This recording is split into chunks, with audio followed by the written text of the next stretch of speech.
बड़ी खबर बक्सर से, जहां बक्सर में चोरों ने एक अनोखा कारनामा कर दिया। दरअसल चोरों ने डुमराव थाना क्षेत्र से 40 मीटर ऊंचे एक मोबाइल टावर की चोरी कर ली। साथ ही 15 केवी एक की जनरेटर सेट की भी चोरी कर ली। मामला तब सामने आया जब कंपनी की तकनीक की टीम स्थल पर पहुंची, जिसके बाद पुलिस को आवेदन दिया गया। फिलहाल पुलिस मामले की छानबीन में जुटी हुई है। तो बड़ी खबर ये बक्सर से, बक्सर में चोरों का आतंक किस कदर है, इसका अंदाजा इसी बात से लगाइए कि डुमराव थाना क्षेत्र से 40 मीटर ऊंचे एक मोबाइल टावर की चोरी हो गई। साथ ही 15 केवीए के जनरेटर सेट की भी चोरी कर ली गई। मामला तब जानकारी में आया जब कंपनी की तकनीक की टीम स्थल पर पहुंची, जिसके बाद पुलिस को आवेदन दिया गया है। फिलहाल पुलिस पूरे मामले की छानबीन कर रही है। यही वो जगह थी जहां पर 40 मीटर ऊंचा जनरेटर था और वो जनरेटर चोरी कर लिया गया है। तो बड़ी खबर ये समय आपकी टेलीविजन स्क्रीन पर बक्सर से है, जहां डुमराव थाना क्षेत्र में 40 मीटर ऊंचे मोबाइल टावर की चोरी कर ली गई। साथ ही 15 केवी एक के जनरेटर सेट की भी चोरी कर ली गई। मामला सामने तब आया है जब तकनीक की टीम वहां पर पहुंची, लेकिन वहां पर ना तो टावर था और ना ही जनरेटर, जिसके बाद पुलिस को जानकारी दी गई और अब पुलिस पूरे मामले की छानबीन कर रही है। जगह देख लीजिए, इसी जगह बक्सर के इसी जगह पर 40 फीट ऊंचा टावर था और जनरेटर था। और पुष्पराज मेरे सहयोगी ज्यादा जानकारी के साथ फोन लाइन पर जुड़ रहे हैं। पुष्पराज, ये बड़ा हैरान करने वाला मामला है। 40 फीट ऊंचा टावर की चोरी हो जाती है, किसी को खबर तक नहीं लगती। जानकारी तब पुलिस तक पहुंचती है जब टेक्नीशियन टीम वहां पर पहुंचती है और वहां पर देखते हैं कि ना जनरेटर है ना ही टावर। निश्चित रूप से यह पूरा अनोखा मामला अपने आप में है, क्योंकि जिस तरह से 40 मीटर लंबा टावर चोरी हो गया और किसी ने देखा नहीं, तो इस पूरे मामले में बक्सर पुलिस, बक्सर एसपी शुभम आर्य ने एक स्पेशल टीम बनाई है और उन्होंने उनसे बात की न्यूज 18 चैनल की, तो उन्होंने कहा है कि एक स्पेशल टीम बनाई गई है और कुछ वैज्ञानिक तरीके से पूरे मामले की अनुसंधान की जा रही है। जी, पुलिस टीम का क्या कुछ कहना है आगे? क्या वहां पर लगे हुए सीसीटीवी को खंगाला गया है? किस तरह से इस पूरे मामले की जांच करेगी पुलिस? डुमराव थाने का मामला है और डुमराव थाने में एफआईआर दर्ज होने के बाद पुलिस हरकत में आई है।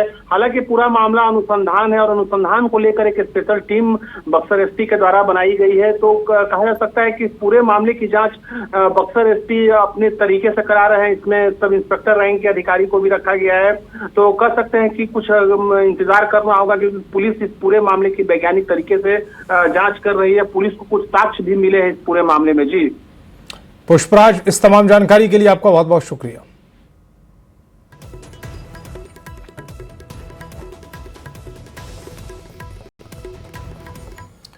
और खबर दानापुर से, जहां तकियापर इलाके में पिछले 4 दिनों से लापता 22 साल के युवक शिवम कुमार की हत्या की आशंका को लेकर परिजनों ने जमकर बवाल काटा। गुस्साए परिजनों ने तकियापार पुलिस चौकी के पास गांधी मैदान मुख्य मार्ग को आग के हवाले कर दिया, जिससे करीब 1 घंटे तक यातायात पूरी तरह प्रभावित रहा, ठप रहा। शुभम के परिजनों ने बताया है कि बीती 3 जून की रात शुभम नशे की हालत में था, जिसके कारण घर में कहासुनी हुई और वह गुस्से में घर से निकल गया। इसके बाद वह वापस नहीं लौटा। मेरा बेटा का करंट लगा के तो मारा है। ठीक है। अभी हॉकी है वहाँ रखा हुआ है गैरेज में। ठीक है। हमको 4 दिन से मारा है। ठीक है। बंद करके अगल बगल वाला आदमी सुना है, चिल्ला के रोया है। कौन लोग मारा? फंटूस मारा है, पंकज मारा है। सर, हम एक लड़का आया था, उसको भून के मार रहा था। ठीक है सर, वो लड़का वो हाथ से छूट के भाग गया। वो आके बोला कि मामू तू अपन साला से हाथ धो दीजिएगा। ठीक है, तो हम लोग आए तो वो बोला कि ऐसा नहीं है लड़का आपका। रोड जाम करेंगे कहीं नहीं, किसी का बेटा चला जाएगा तो जाम नहीं करेंगे। क्या मांग करती है? क्या मांग करती है? क्या हम लोग इंसाफ चाहिए। इंसाफ चाहिए? हाँ, इंसाफ चाहिए। जैसे मारा है ना, वैसे उसको भी मारेंगे तब जाकर। आपको कहाँ से उठाया? हमको पंकज भी दीघा से उठाया, दीघा सियाना से। तो अभी पंकज तुम कहाँ जा रहे थे? पंकज हम जा रहे थे, हम जा रहे थे नशा करने। हम नशा करने नहीं जा रहे थे भैया, पैसा नहीं है मेरे पास। सामान तुम्हारे जेब से लिया? हाँ, उसी वही मंगाया था अपना पैसा से, अपना पैसा से। हम नशा नहीं कर रहे थे चाचा। पूर्वा पे चलते थोड़ा फायदा। अब बिहार में अब यूपी की तर्ज पर अतिक्रमण के खिलाफ बुलडोजर एक्शन शुरू हो चुका है। पूर्णिया जिले के बायसी थाना क्षेत्र अंतर्गत बेलगच्छी चौक पर सरकारी जमीन को अतिक्रमण मुक्त कराने के लिए प्रशासन का बुलडोजर गरजा। इस दौरान सरकारी जमीन पर अवैध रूप से बनाए गए दुकानों और मकानों को पूरी तरह से ध्वस्त कर दिया गया। जब अधिकारी और पुलिसकर्मी बुलडोजर लेकर मौके पर पहुंचे तो उन्हें स्थानीय लोगों ने के भारी विरोध और आक्रोश का सामना करना पड़ा। लोगों ने कार्रवाई को रोकने के लिए जमकर हंगामा भी किया है। परिवार चला रहा भाई, अगर तोड़ के चले गए अतिक्रमण क्या माने सरकार के लोगों को खाली करना पड़ेगा। अगर कुछ कर दे वो रोड बना दे तो हम लोग समझ रहे ना भाई। तोड़ के आएगा हर साल तोड़ के चले जाएगा, फिर गरीबों के कहाँ जाएगा वो आप।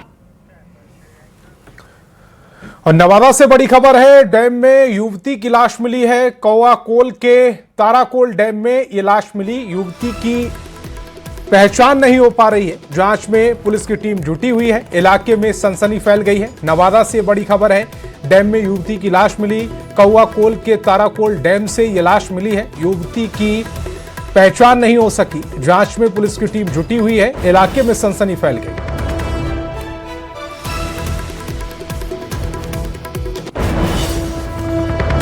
और मुंगेर के सफियाबाद थाना क्षेत्र में दहेज की खातिर और एक विवाहिता की जान ले ली गई है। लखीसराय के सलारपुर निवासी संदीप कुमार की पत्नी ललिता कुमारी की अस्पताल में इलाज के दौरान मौत हो गई। मृतका के पिता अनिल महतो ने आरोप लगाया कि शादी के बाद से ही 15 लाख रुपए और स्कॉर्पियो गाड़ी की मांग को लेकर उनकी बेटी को लगातार प्रताड़ित किया जा रहा था। दोनों पति पत्नी ने GNM का कोर्स किया था और उनकी 1 साल की मासूम बच्ची थी। घटना के बाद से परिवार में कोहराम मचा हुआ है। पुलिस ने शव को पोस्टमार्टम के लिए भेजा और पिता, पति और सास समेत अन्य आरोपियों के खिलाफ मामला दर्ज कर जांच शुरू करवा दी है। बेटी हमारे ड्राइवरी में फंस गया। एगो नतनी है 1 साल का, तो वो जो है उसको तबाह करना स्टार्ट कर दिया कि पापा से 15 लाख रुपया तुम दिला स्कॉर्पियो खरीदें। हमको भी जमाए बोला संदीप कुमार कि पापा जो 15 लाख रुपया तुमको देना होगा, जो हम स्कॉर्पियो खरीदेंगे। कल हम कहाँ देंगे 15 लाख, एक पैसा है। बस वहां से आया बेटी पर दबाव देना स्टार्ट कि तुम पापा मम्मी कहो 15 लाख देगा, नहीं तो ठीक नहीं होगा। अब पटना से बड़ी खबर है, राजस्व भूमि सुधार विभाग में बड़े पैमाने पर नियुक्ति होगी। विभाग के मंत्री दिलीप जायसवाल ने जानकारी दी। 8054 राजस्व कर्मचारियों की नियुक्ति के लिए सामान्य प्रशासन विभाग और कर्मचारी चयन आयोग को प्रस्ताव भेजा गया। 20 जून तक वैकेंसी निकल सकती है। डाटा एंट्री ऑपरेटर सह कर्म क्लर्क की नियुक्ति के लिए भी प्रस्ताव भेजा जाएगा। लगभग 8000 की संख्या में ये नियुक्तियां होंगी। आनंद अमृतराज मेरे सहयोगी ज्यादा जानकारी के साथ फोन लाइन पर जुड़ रहे हैं। आनंद अमृतराज, ये युवाओं के लिए बड़ा मौका है। 8054 राजस्व कर्मचारियों की नियुक्ति की ये खबर युवाओं के चेहरे जरूर खिला रही होगी। देखिए बिल्कुल, और जिस तरीके से बिहार सरकार लगातार रोजगार की घोषणा कर रही है और सोमनाथ चौधरी की सरकार ने पहले घोषणा किया था कि आने वाले 5 साल में 1 करोड़ लोगों को नौकरी और रोजगार देंगे, उसी कड़ी का ये हिस्सा माना जा सकता है। क्योंकि राजस्व विभाग में भी बड़े पैमाने पर अभियान चलाया जा रहा है। कई सारे ऐसे कार्य हैं जिसमें बड़ी संख्या में राजस्व विभाग के कर्मचारियों की और जो कर्मचारी उनकी जरूरत पड़ेगी विभाग को, और खासकर अभी महाअभियान भी चलाया जा रहा है और आने वाले समय 11 सैटेलाइट टाउनशिप का भी निर्माण होना है। वैसे में भी राजस्व कर्मचारी की भूमिका महत्वपूर्ण हो जाती है। तो इस बिहार के जो राजस्व भूमि सुधार मंत्री दिलीप जायसवाल, उन्होंने जानकारी देते हुए बताया कि 8054 राजस्व कर्मचारियों की नियुक्ति के लिए सामान्य प्रशासन विभाग और कर्मचारी चयन आयोग को प्रस्ताव भी भेजा गया है और उम्मीद है कि 20 जून तक नियुक्ति की वैकेंसी निकल सकती है। इसके अलावा डाटा एंट्री ऑपरेटर सह क्लर्क की नियुक्ति के लिए भी प्रस्ताव भेजा जाएगा और इसकी संख्या भी लगभग 8000 की संख्या में होगी। तो जाहिर तौर पर एक बड़ी संख्या हो जाती है, लगभग 16054 संख्या हो जाती है। और जाहिर तौर पर राजस्व विभाग के लिए इतने बड़े पैमाने पर नियुक्ति का मतलब है कि राजस्व विभाग में बिहार में कई सारे ऐसे कार्य होने वाले हैं, कई सारे बाहर के निवेश आने वाले हैं जिसमें जो राजस्व विभाग की भूमिका बेहद महत्वपूर्ण हो जाती है। तो जाहिर तौर पर उसके लिए बड़ी संख्या में कर्मचारियों के अधिकारी की जरूरत पड़ेगी और इसको देखते हुए राजस्व विभाग ने एक बड़े पैमाने पर नियुक्ति निकालने की तैयारी कर ली है और इसके लिए प्रस्ताव भी सामान्य प्रशासन विभाग है और कर्मचारी चयन आयोग है उसको भेज दिया गया है। जी आनंद अमृतपाल, आप हमारे साथ जुड़े, आपका बहुत बहुत शुक्रिया। आज लालू प्रसाद का जन्मदिन है और लालू प्रसाद के जन्मदिन पर रावड़ी आवास पर भोजपुरी गाना और नाच का आयोजन किया गया। कार्यक्रम में भोजपुरी कलाकारों ने रंग जमा दिया। कार्यक्रम में एक से बढ़कर एक भोजपुरी गाने पेश किए गए। कलाकारों ने अपने डांस से सबको मंत्रमुग्ध कर दिया। कार्यक्रम में लालू प्रसाद, राबड़ी देवी, मीसा भारती समेत बड़ी संख्या में लोगों ने कार्यक्रम का लुत्फ उठाया।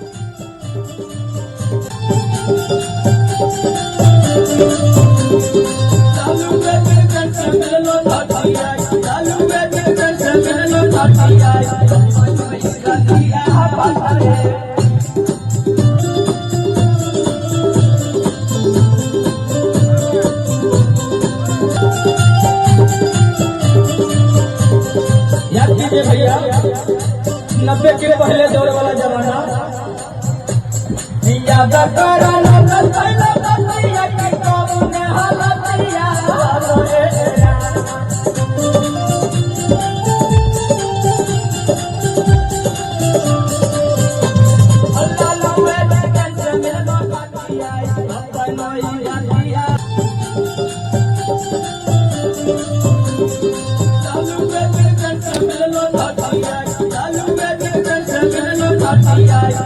तो दो तस्वीरें समा आपके टेलीविजन स्क्रीन पर।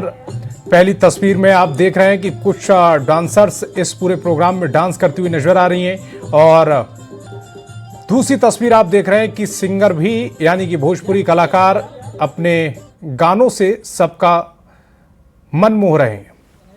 और थोड़ा वक्त मिला है आप लोगों को कुछ सुनाने के लिए। और पटना से बड़ी खबर है, बिहार विधान परिषद के सभी 10 उम्मीदवार निर्विरोध निर्वाचित किए गए हैं। बीजेपी से पवन सिंह, संजय मयूख, अनिल ठाकुर और शीला पंडित निर्वाचित की गई हैं। जेडीयू से निशांत कुमार, भारती मेहता, शिवरानी देवी, प्रजापति और ललन कुमार जीते हैं। एलजेपी रामविलास से अशरफ अंसारी और आरजेडी से सुनील कुमार सिंह निर्वाचित घोषित किए गए हैं। एमएलसी उम्मीदवारों को सर्टिफिकेट भी दिया गया है। बहुत बड़ी जिम्मेवारी मिली है। जो जिम्मेवारी हमको मिली है वो बखूबी निभाऊंगी। जो हमारे पार्टी राष्ट्रीय अध्यक्ष ने जो हमको भरोसा जताया है, जो जिम्मेवारी दी है, उसको बखूबी निभाऊंगी। निभाइएगा? बिल्कुल बिल्कुल बिल्कुल बिल्कुल के संदेश को बिल्कुल बिल्कुल बिल्कुल। पार्टी के संस्थापक परम श्रद्धेय स्वर्गीय रामविलास पासवान जी, अभिभावक तुल्य माता रीना पासवान जी, परम आदरणीय राष्ट्रीय अध्यक्ष चिराग पासवान जी, इन सबों ने प्रदेश के प्रभारी अरुण भारती जी, इन लोगों ने जो जिम्मेदारी है दी है, प्रयास करूंगा उन जिम्मेदारियों का निर्वहन कर सकूं। और जेडीयू के चारों एमएलसी उम्मीदवार निर्वाचित होने के बाद पहली बार जेडीयू दफ्तर पहुंचे, जहां जेडीयू के नेताओं और कार्यकर्ताओं ने उनका जोरदार स्वागत किया। इस दौरान निशांत हर कार्यकर्ता से न सिर्फ मिले बल्कि कार्यकर्ताओं का उत्साह भी बढ़ाया। कि आज निगरानी की विशेष अदालत में पेशी हुई।